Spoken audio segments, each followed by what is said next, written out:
你好，我们来录制一段这个发货前的一个简易操作说明哦，然后顺便也测试一下它的机能都是功能正常的。那当您收到拆开的时候，会是这个放在桌上使用前会是这个状态，那就是轻压这两个按钮就可以把盖子上盖拿起来。那开启后，你们先因为是寄送的关系，所以你会看到这里有一张纸卡。这个纸卡是防止在寄送的时候打字键会翻起来，大家会卡住，有时候会变形，所以使用前就是把这张纸卡抽出来就可以了。你可以留着以后外出手提卡回去会很好用。好，那基本上打字跟电脑一样，就是直接可以按按键。那几个要注意的部分就是这里，这是色带的部分，黑红色带，我们都是更换全新黑红色带。等一下会测试给你看。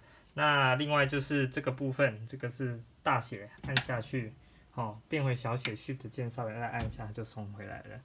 那这台打字机呢，它有一个指甲卡的功能这样子是动不了的，就是因为这边是行距的时候，到这个红点归位的时候，它就会卡住，防止指甲会乱滑动。那当你要使用的时候，你就把它搬到看你是要1还是2的行距，它就可以往右推到底。因为往右推到底就是从左边开始打字。好，那我们先把纸张放进去。纸张就是从这里滑进去打字面朝下，跟传真机很像。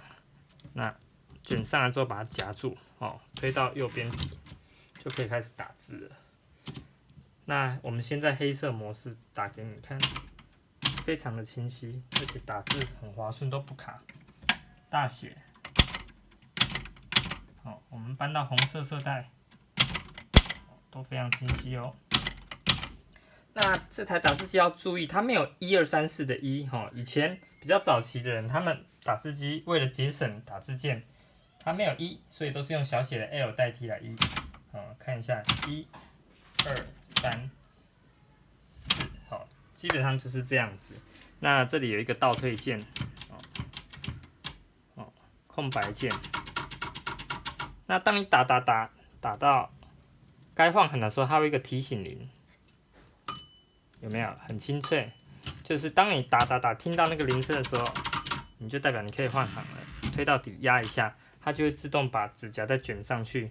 那行距你可以从这里1、2，这里0去决定你到底要多松都可以。然后指甲这里后面有一个固定夹、支撑夹，你可以把它按起来，在使用的时候它就纸张就不会软下去。我这张是比较短的纸，所以没有需要。这个没有用的时候收回去。好，那基本功能差不多就是介绍到这里。那接下来我要介绍的是换色带的部分。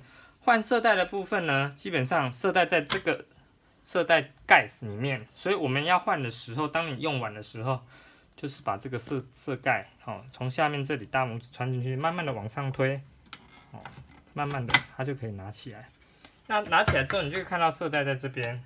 那安装上完全没什么太大的问题，你只是把它拔起来，然后把新的套进去，这里中间有一个支点，套进去，缠绕上去，这里都有一些缠绕的固定夹，你只是把它缠绕过去而已，所以没有太大的困难。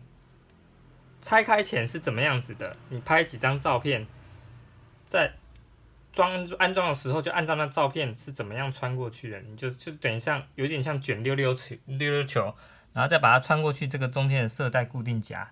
那几个要注意的部分就是，如果你是黑红色带，红色一定要朝下。那还有卷轴都是朝上卷，有点像眼镜的形状是朝上卷，不会是朝下卷轴都在上懂意思吗？那基本上也就是这样。那换完之后，再把它盖回去，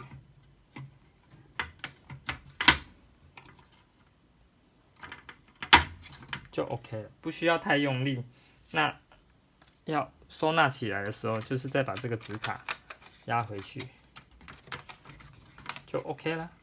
然后我们再把盖子盖回去。